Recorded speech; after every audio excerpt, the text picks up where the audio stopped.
So for this listing mastery session, this is mastering the art of selling homes. And I'm going to share information during these 8 sessions that I learned through various sources. My own research, videos, podcasts, books, training I received at a high level, masterminds, reading plenty of books, if I didn't mention that, learning and failing and succeeding through listings and learning along the way over years of time, and also learning from others and their experiences. So, of 8 different sessions, where to begin on this? And the first thing I believe is psychology, listing psychology and seller psychology, because we are in a communication business, and sometimes even our own limiting beliefs or self talk could be one of the biggest problems we have that's holding us back. And it could be one of the problems in our communication with sellers. If we understand the right mindset of a listing agent, what we need to work on, what we need to improve, we understand where sellers are and how we serve them, we will win more business. If we fully understand how we serve a client and can articulate that, you are going to win more business, because the vast majority of agents cannot really mention or articulate their service to a client, especially on the listing ends of things. So, first, I want you to believe in the power of listings. High volume of quality listings is crucial in achieving significant success as a real estate agent. We can only stretch ourselves so thin with working with buyers, and buyers are also they are very affected by market conditions, the number of buyers, if they are putting things on hold due to market conditions and rates, or just is there an inventory issue that is limiting the buyer opportunity. Listings represent the most high leverage opportunity to generate substantial income within the industry. And I'll demonstrate why. It's real simple math on how you can earn more as a listing agent. Then essentially, the more listings an agent has, the greater potential for high value sales and substantial commission earnings. I think that if you have more products on the shelf, it's going to do nothing but help you earn more business. So I want you to change your thinking here. And I want you to realize that you may have started the business working with buyers, and it may still be your focus. And I understand you get into the business and buyers seem a little right now ready to go. They seem like they're ready to look at something this Saturday, get under contract, and I get to close in about a month or less. And we all have that instant gratification mindset. We want business right now, and I totally understand. But listing homes is the foundation of the real estate business. The buyer is the byproduct. So if we go back in the history of real estate, really real estate was more so listing agents putting homes on the market. And our great broker, George, has shared stories of decades ago, before there were even buyer representatives, and agents were working as sub-agents, which means they're kind of helping the buyer, but they're really working for the seller's interest. So putting homes on the market is the foundation of the business. Buyers are that byproduct, basically, the secondary result. The buyers come because somebody put the home on the market. Well, does your business have the right foundation to it? If you list a home, it's going to sell for the right price no matter what. Price will overcome any obstacle when it comes to a listing. There are specialized times when it may be commercial or land where there's more complexities and it needs more time, but even those properties will sell when the right market price is obtained. So I want you to think about this. When you have listings, you employ the agents to bring you buyers and contracts. Imagine you have a team in the market, such as locally, we have 8,500 agents. You put a listing on the market, you're employing 8,500 agents to bring you a buyer. And think of the leverage on that. So I want you to do a little dream building here too. We got into real estate because we wanted to find some sort of independence of time, uncapped income, right? Self-empowerment. We wanted to be an entrepreneur. Yet we seem to give our time to a lot of miscellaneous things, or things that bring very little results. What would your weekends look like if you had 5 listings on the market right now? What if you got 2 or 3 contracts in your inbox on Monday from those listings? And what would your business look like? What if you're on vacation, literally anywhere on the planet, and you could work from a laptop and you have listings back here at home on the market, other people showing them, and maybe even other people in our organization that are helping you handle certain matters when it comes to your listing? What would your income look like if you had one closing every single week? It's hard to get a buyer to close every single week, but if you have enough inventory, yes, you can have an average of one closing per week. And I think you have to kind of understand and really build a vision for yourself of how leveraged you want listings to be in your business in order to scale. So listings bring leverage. What does that mean? List to last is not a cliche. It's definitely a certainty. When you have listings on the market, you are in business at all times.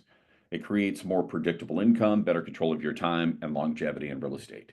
Those who take on the role of a listing agent have better years and last longer in real estate. So I want you to imagine if you were working with 10 buyers in one weekend. It'd be great. You've got 10 pre-approved buyers and it sounds amazing. How do you possibly service that amount of people? Even the best agents, they may have time for maybe 3, maybe 5, but there goes all their time. They may have more that are pre-approved, but you can only be in so many places at once, right? So listings can give you a chance to have multiple deals, and it brings exponential business to your income and your ability. So it brings leveraged opportunities. And what does that mean? Anytime you have a listing on the market, there's multiple things that can happen for your benefit. You could get sign calls, open house opportunities to engage with the neighborhood, maybe meet buyer side clients, not just for that listing, but for other listings that they're interested in. Certainly could bring referrals for how good you do for that seller. And then social media, build your marketing for future clients. And then video marketing. Video marketing is really what will add awareness to your brand through the social media platforms that everybody is absolutely captivated with. So even one listing per month can create 1 to 3 more opportunities of income if you are using the leveraged opportunities. If you put the listing on the market and you're not really utilizing the full potential of that, if you're not telling anybody on social media what you're doing, if you're not engaging with the neighbors, if you're not holding your own open house open, if you're not responding to online leads or sign calls, if you're not asking that client for referrals, you're not leveraging it correctly. So every listing could bring at least 1 to 3 more opportunities of income. So let's talk a little bit about agent psychology and mindset. This is what it's all about, right? The mindset of the agent, the mindset of the seller, and certain things that you have to understand in order to list properly. And that's first overcoming the scarcity mindset. And I had that limiting belief as well. I thought listings were hard to come by. Where do you find them? I have no idea. What do you say to these people? How do I even begin to get a listing? But I want you to think of this. Even in a correcting market that we have been in over the last 24 months, there's over 1 million homes listed for sale every month in the United States. That's quite a bit. Locally, we had over 25,000 listings in the last year. That's quite a bit. So how much of the 25,000 listings do you want for yourself? So let's think about why sellers need us. And again, I think if we understand what our value is to a seller and we understand how we serve them, you're going to win more business because your conversations are going to be different. If you have a possible selling client and there are more than one agents that are involved in the process, meaning it's competitive. It's you and, well, their cousin's friend is also an agent, and they go to church together. And who's the seller going to choose? Well, it's your value, right? Our value to them is to make sure that they sell on the terms acceptable to them with the least amount of stress and expenses possible. So we understand how do we serve? How do we serve sellers? Our value to them is to make sure they sell on terms acceptable to them with the least amount of stress and expense possible. So our duties to a seller, and this is something that, I really want you to understand. This is something that you should internalize so that if you're in a one-on-one conversation and maybe you're talking to a for sale by owner and they don't really understand the value of an agent, and they may believe that all you do is put the sign out in the yard and collect a big check and look great on social media on your next vacation. So can you articulate why you matter and your duties to a seller? You help determine a competitive price, meaning a price in which they can earn the most money, but not sit on the market too long. And there's a balance you have to achieve on that. Put together a competent plan to market and show the property. They're relying on you to have a plan of how you're going to do it, and then negotiate the best terms on their behalf because you are representing them. And then help reach closing with the least amount of expense and stress. So this is in the supplement that I shared. And I want you to read it a few times. I really want you to just read it and then come back to it, maybe like a week later, right? As you work on your listening skill, continue to come back to this information here. Because again, if you're in a one-on-one conversation, whether you're in a living room or in the office or in line somewhere, and someone says, well, I'm thinking about selling a house, but I don't know. We're not sure if we're going to use an agent. I think you should. You know why? Here's what I do for you. I want to make sure that you get a competitive price so that you get the most money without sitting on the market too long. I'm going to make sure I have a plan to market and show the property so that it performs well on the market. I'm going to negotiate the best terms because it's more than just price. There's a number of other terms that are going to help you get to the closing table with the least amount of stress and expense. So you really have to understand what is your job description. So more on agent psychology and mindset and some of the misconceptions, some of the limiting beliefs. And if you name a limiting belief, I had it. I believe that you had to be a real estate agent for a long time to get listings. I thought you had to reach a level of professionalism or credibility before somebody would list a home with you. Um, thought listing presentations were too salesy and too difficult. Um, needed to learn, really how to price and have a good strategy for homes. So you think of a limiting belief, I had it, and I spent time working on it. Not a few days, but months. And that's why we have 8 listing sessions to go over so we could go a little deeper into each element to help you. So what I would suggest is build an intentional plan for list success rather than listing by chance. And far too many agents are listing by chance, meaning they're existing in the business. They're mostly working with buyers. Sometimes the buyers need to sell. Sometimes a referral drops out of the sky. Sometimes they walk into an opportunity, but there's no intentional action for it. Well, it's all great to get those listings by chance. Fully support those. We'll take that business, right? We're not going to say no to it. But what if you had an intentional plan to find more listing success? What would your results be then? So I want you to think about this cycle. And this cycle really works in sort of any element of real estate, which is knowledge, confidence, and action. And working with hundreds of agents, this is what I see. I see a knowledge, confidence, and action cycle of ability or inability, or action or inaction. And I want you to think about, where's your gap? We all have it, right? Is it paperwork? You don't really understand a listing paperwork. If I'm writing up a listing, what do I include? What do I need to put on it? Is it pricing? I'm not really confident on, doing a CMA or pricing homes. Maybe it is your scripts. What do I say to a seller? How do I talk to my referral base about possibly listing their home? Or maybe it's your presentation. There are sometimes when you can walk into a listing appointment, you don't really need a presentation. It's more so you're going over the plan. But if it's a competitive situation, there needs to be some sort of plan of action and presentation that you have in order to win that business. Or can it be overconfidence? And I hear a lot of that. There are some agents who might have listed 2, 3, 4, even 10 homes, but they're overconfident on their skill, and they may have more gaps that they need to fill. They may be underdoing it. They may be able to list 20 or 30 homes if they just weren't so overconfident on their knowledge. And that's why you really want to be lifelong learners in real estate and keep going. So again, knowledge, confidence, and action. And where does this come into play?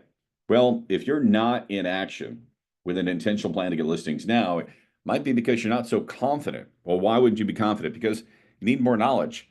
And I'm glad that you're here and that you're listening to it and participating. So that shows you want more knowledge to build your confidence so that you can get into more action. So this knowledge, confidence, action diagnoses a lot of the issues. Man, I just, I don't really know how to present paperwork to a seller when I'm in their home to get them to sign. Okay, well, you have a lack of confidence, and that's why it's not getting into action. But let's go back to the knowledge again. How can I really fill that gap? And that's not just one time. That's really spending lots of time on any one of these or all of the above categories in order to really understand it. When I was working on a listing presentation, I worked on it for 3 months. 3 months, role played it, edited it, constantly retooled it so that I knew exactly what I was going to say when I was in a living room with somebody I was meeting for the first time.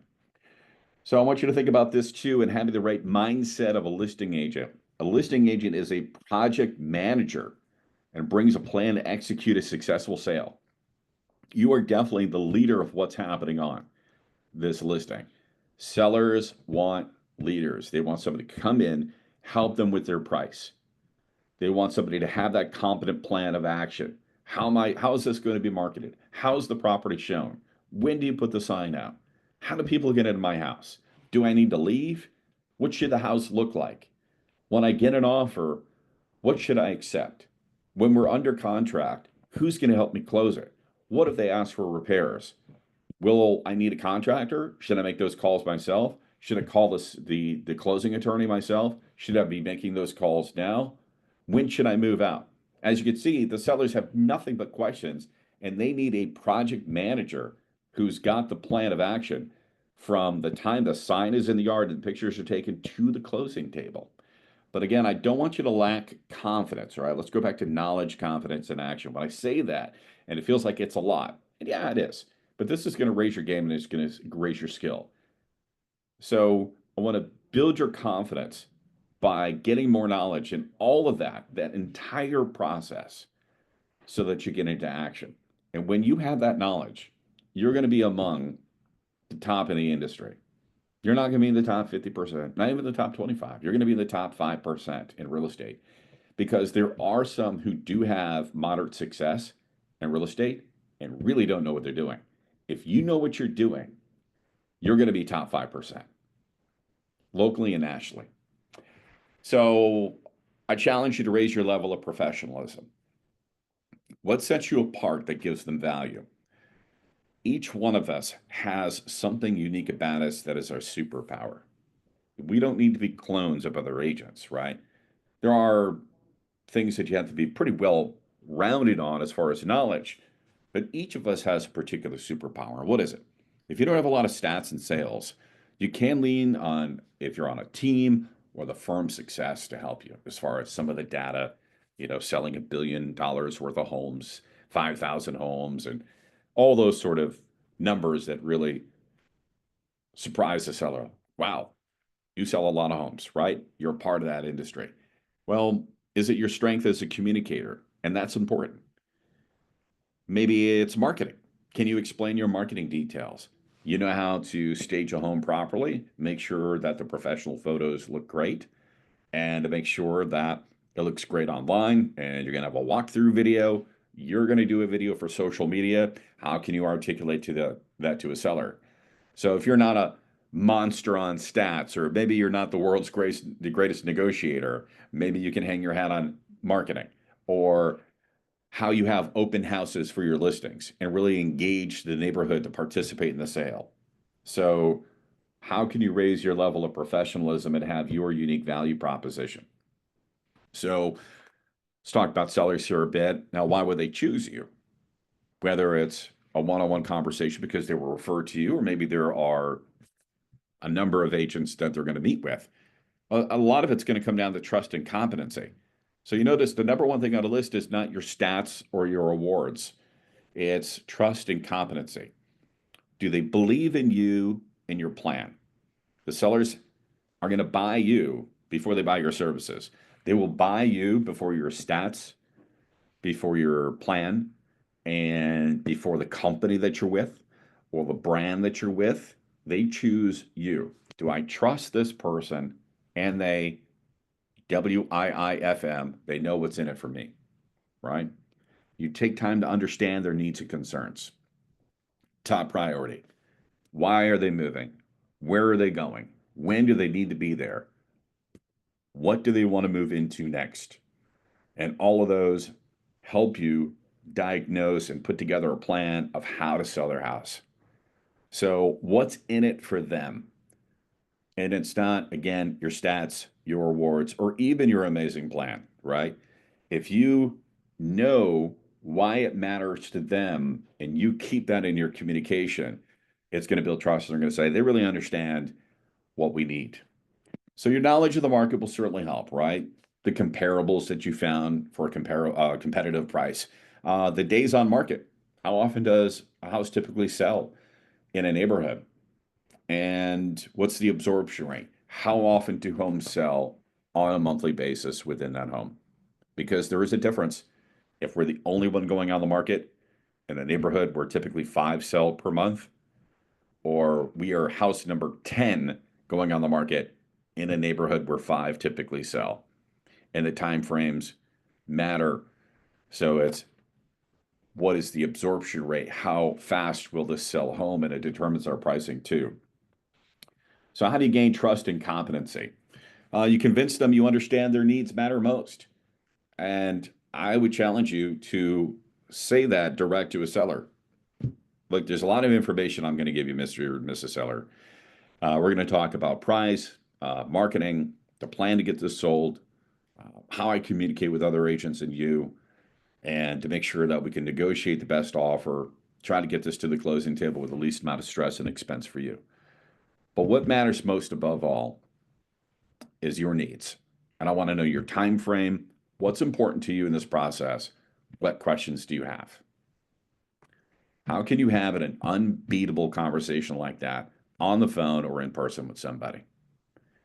And when you let them know that, hey, I've got a plan, I'm going to share that with you, but your needs matter most, and I need to find out more about that to make sure that my plan suits your needs. You have a plan that they can understand. And you have to be careful. I'm sure you've been in some sort of setting, whether it's a lawyer who has their, lawyerese, right? Their contracts that are complicated that they only understand, or doctors and some of the terms that they use, right? Or even in the military has their acronyms and their names for things. And if you're an outsider, you just don't understand.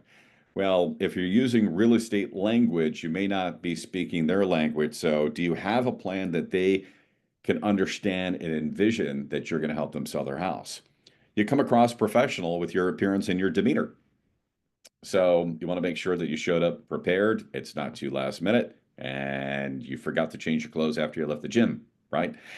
You show up on time and prepared. As I mentioned, you seem knowledgeable of the process and the market. So you're ready for questions. You have a good general knowledge of the process of selling a home. And again, if you're unsure of that, spend more time on it and we will go over it in sessions. And then the market, what's happening in the current marketplace? I believe that we have a new real estate market every 90 days, depending on inventory, trends, interest rates, um, uh, you name it. There's multiple factors and it's constantly changing. So you understand what matters. And the reason that this is in red is because this is the top reasons that determines a real estate sale, the top reasons of why a home sells or why it doesn't sell. And this is something that I really want you to internalize and understand. Price is the single most important factor in a sale. No matter how amazing the condition is or your marketing, if the property is overpriced, it's overpriced and the buyers know it. And the agents helping those buyers know it as well. So that's why we talked about competitive price. Price is the single most important factor in a sale. That's why experimental pricing should only be done in a short time frame. Experimental means, well, it could sell for 350, but I know the seller wants to try for a little more, so we'll try 355 or 360, but only for about 7-10 days. And then we need to move it to a more competitive price that's going to get us an offer. Condition. Is the home in acceptable condition to the target market? Not every home is perfect, but is it, for what we're pricing it at the target market, the condition acceptable? Meaning we have it competitively priced for a good average condition home, but if we have a real fixer-upper, it's pretty rough around the edges, pretty dated, and has issues, are we pricing that the same as something that would be a good average condition home? So is the condition acceptable for the target market? And then marketing. Are you properly presenting the home on the market? How are your pictures? How are your remarks? What sort of communication do you have with the agents? That's marketing. When agents are going to show your property, or if you're getting feedback, that is all marketing, because you're communicating with the agents to promote a sale. And marketing is really your job. Motivation. And this is when the ball is in the seller's court. Is the seller in the true mindset to sell the home? Because we could have the price right, we could have the condition pretty good, we could have the marketing dead on with amazing pictures, but if the seller is unwilling to reduce the price, unwilling to negotiate, unwilling to do certain repairs, unwilling to close within a certain time frame, you can see where the problems start to come up, right? How negotiable, how agreeable is that seller? How motivated? And that is a part of it that a lot of times listing agents will forget. I did everything right, and the seller is just not willing to do this. And a lot of that comes down to the power of our conversations and the conversations we had before we even listed the home to set that up properly. So again, what determines the sale of a home, or if it doesn't sell? Price, condition, marketing, motivation. I challenge you to internalize that. So this price derivative, what a name, huh? Shows the power of market value if you are on market value above or below, and you have to understand pricing. You have to understand again pricing and how it impacts the market. So the green line is, or the blue line is market value, rather. Sorry, the blue line is market value. So that's when we found a price that's competitive, meaning we haven't lowballed the listing, we're not overpriced. It's that spot in which we're going to have a good amount of buyers that are going to come.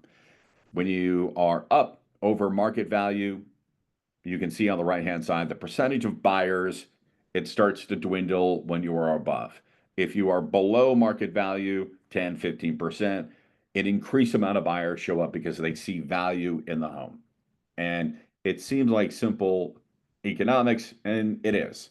Anytime you go to a grocery store, you know when you go to buy certain products, if this is typical market value or if it's high or low. We buy things on sale, right? Because it's below market value. Oh, wow, this is 20% off. Let me get two, right? If it's a reasonable price, we have no problem buying. But if the cost of eggs are all of a sudden double, or the price of gas is up like $1 than usual, we know it, we see it, we buy less. And it's the same things with houses. So let's talk about what we control and what we do not control. And this is something I would actually talk to a seller about in a consultation with them. If I'm doing some sort of needs analysis or listing presentation, this is important for them to know, because this is what sets you up for problem solving down the road if the home's not selling right away. Let's talk about what we control. And you have to understand this as well. We understand that we control the price, we control the condition of the home, our staging, how well did we get the home prepared, were there any repairs that needed to be done, and then the marketing, right? The marketing is our job. The photos, the presentation, as we talked about. And we control the motivation, the seller motivation. How agreeable are they? What we do not control, and you have to let the seller know this, the competition. We don't control the market inventory and how many homes are on the market the time that we list. We can't control if the neighbor across the street listed for $10,000 less. That happened to me. Market conditions. We don't control that either, right? Interest rates and a number of other factors. And then the right buyer. And that is a bit of real estate magic that we can have the price exactly right. The condition of the home is awesome. The marketing is exactly the way it should be. You did a phenomenal job. The seller is motivated. But the right buyer has to show up. It has to be somebody who emotionally connects with the home. And we have very limited control over that. We can certainly share information to have the buyer more motivated to make an offer on the home. Like the roof is only 2 years old. Hey, that HVAC was just recently replaced. We're willing to paint. There's certain things we can do to increase buyer motivation. But ultimately, that buyer is going to make an emotional decision on why they choose that home. And that's why traffic is important. Traffic meaning showings. You want to have the price and condition marketing correct so that you can increase the number of showings that you have for the likelihood of the right buyer to show up and place an offer on that property. So, seller psychology. Now, if we have empathy, if we can put ourselves in the shoes of the seller, we're going to have better conversations and know how to serve them better, right? So, seller psychology. Listing is one of the most difficult things they will do. If you really think about it. For us, we put the sign out, we took the photos, we're getting showing calls, here come the offers. Yes, it's challenging and it's work for us. But imagine in a world which you are a seller and you have to prepare your house. And we all know there's different levels of preparing our house, right? We clean our house or organize our house, but then, hey, company's coming over. So we may go the extra mile a little bit in the house. And imagine having to do that on a near daily basis. Imagine having to leave and pack up everybody in your house, kids, dogs, cats, whatever, and leave at short notice to have strangers walk through your bathroom and your bedroom closets, right? And open up your refrigerator and what have you, right? That's tough. And then their victory is they get to pack up everything and move. And we all know how much work that is. So if your sellers are slow and reluctant, you have to understand they look at it as a lot of work to do. And how can you make things easier for them? Most often, sellers are moving because of some sort of life event. And that only increases anxiety, right? I'm moving because of this new job. I'm moving because I just got PCSed to Oklahoma, right? I'm moving because I lost my job, right?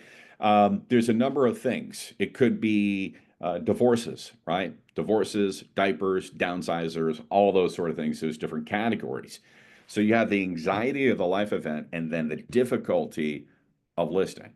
And you can win sellers over with empathy by saying, you know, Mr. and Miss Seller, I know that listing your home is work, and I totally respect that. I know it's not easy to have showings at the last minute.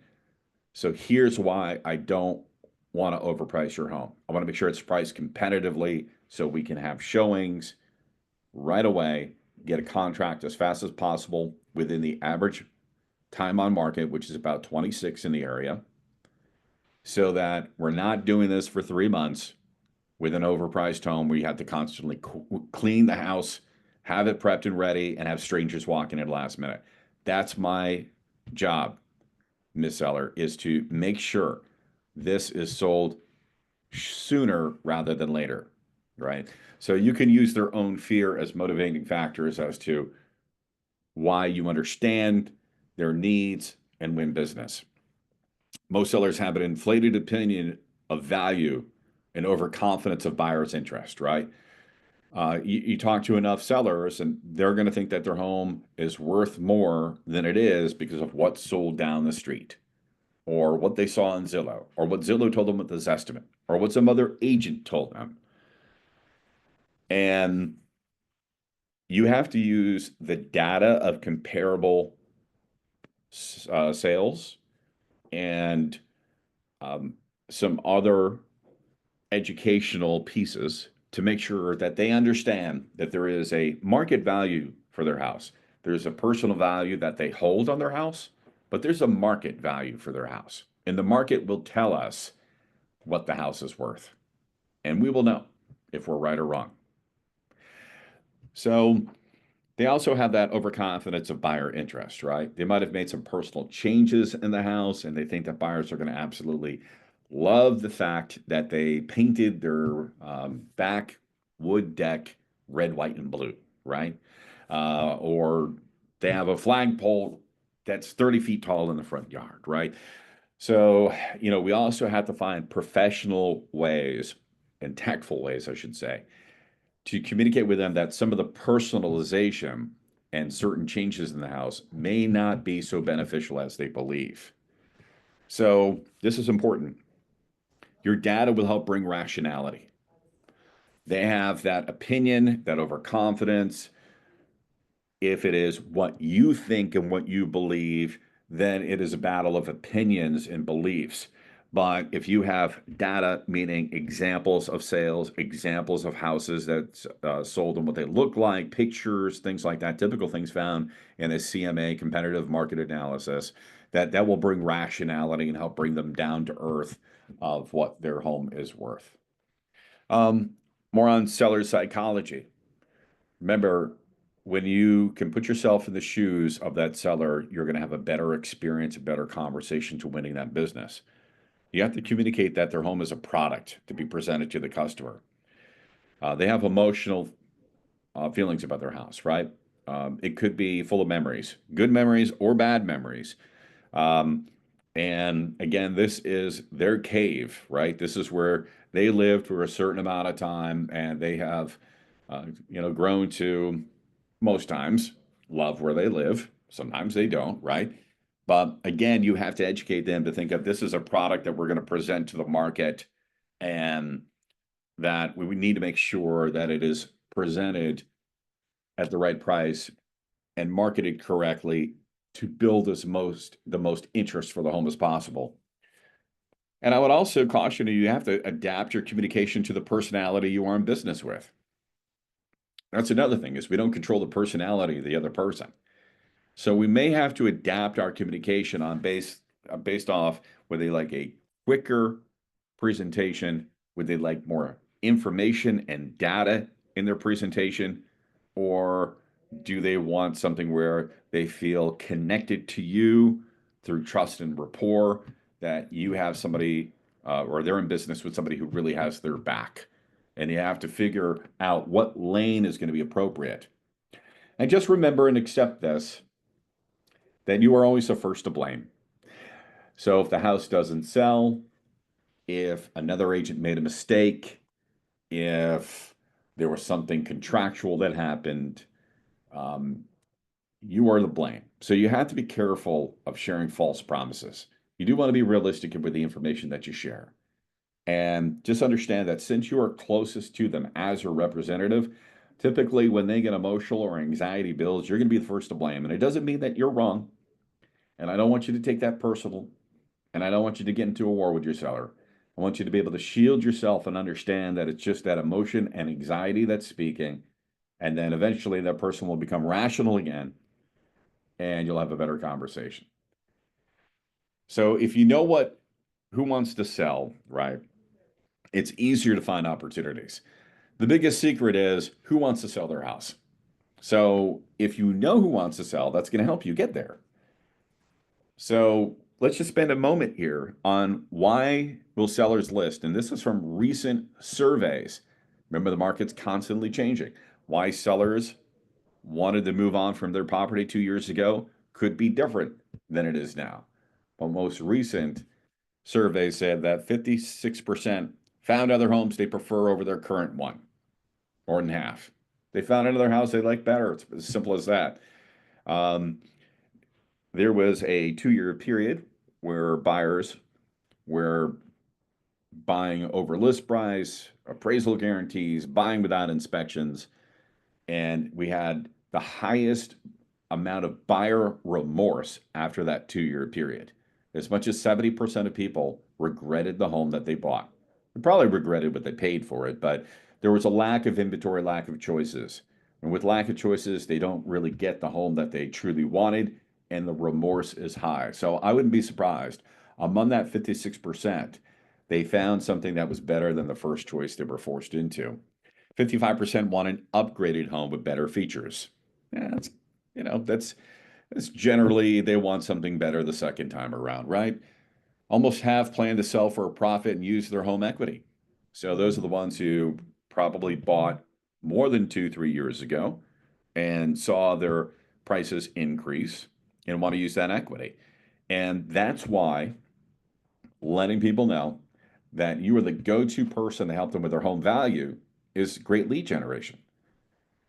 If you can help them determine how much equity they have now, you're giving them exactly what they want, was helping them determine a bottom line number they have to move forward on that other home that they want. So that's why ringing the bell of I can help you with your home value can never be rung enough. Next, 45% think they can sell for more now than in the future. So those are the doomsdayers, right? They believe that the market is going to crash, and who knows? Maybe they're right, right?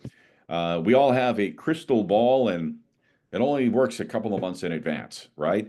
So you do have some out there that feel like they're going to get top dollar for their house now more than in the future. Maybe they think there's going to be a market crash. Maybe they think there's going to be a big influx in inventory. 41% cited a shrinking household, right? So those are the downsizers. They're thinking about it right now. Junior is going to graduate in June, right? He's going to be moving on to college. I'm here with a 5-bedroom home. It's just, me and my spouse. I don't need this much room anymore, right? So, are you watching life events for those who are downsizers? 39% believe they'll get a better deal on a new home now. And that's actually pretty wise thinking because the prices of homes, what? Always go up. Yes, you've got a few exceptions, certain neighborhoods that for some reason have trended down on value. Happens a lot with condos, right? Or if there's some sort of environmental change like highways being redeveloped or some sort of commerce that's added, right? But for the most part, the vast majority of homes are going to go up anywhere from 2 to 5% every year. So if they wait, that home will be more expensive next year. Smart thinking. And then 34% cited a growing household. We are outgrowing this. We are bursting at the seams. My kids are getting older and they don't want to share a room anymore. And that's why watching social media and your sphere of influence of who is in need of downsizing or needs to upgrade because of that growing household, right? If somebody's in a 3-bedroom, they have 2 kids, someone is expecting a child, guess what? They are on Zillow right now dreaming. And you have to be early in on those conversations. So I know that I shared a lot of challenging information here. And over the future sessions, we're going to dive a little deeper into the knowledge so that you grow more confident, so that you can get into action. How can I use the psychology of a listing agent, the psychology of a seller, develop this into powerful consultations so that I can understand how to competitively price a home, make sure that I have a competent plan to market and sell the home. How can I negotiate the best terms for my seller and then make sure that I can reach closing with the least expense and stress? And I think in the future sessions, you will feel pretty confident to take on any listing of any price point at that point.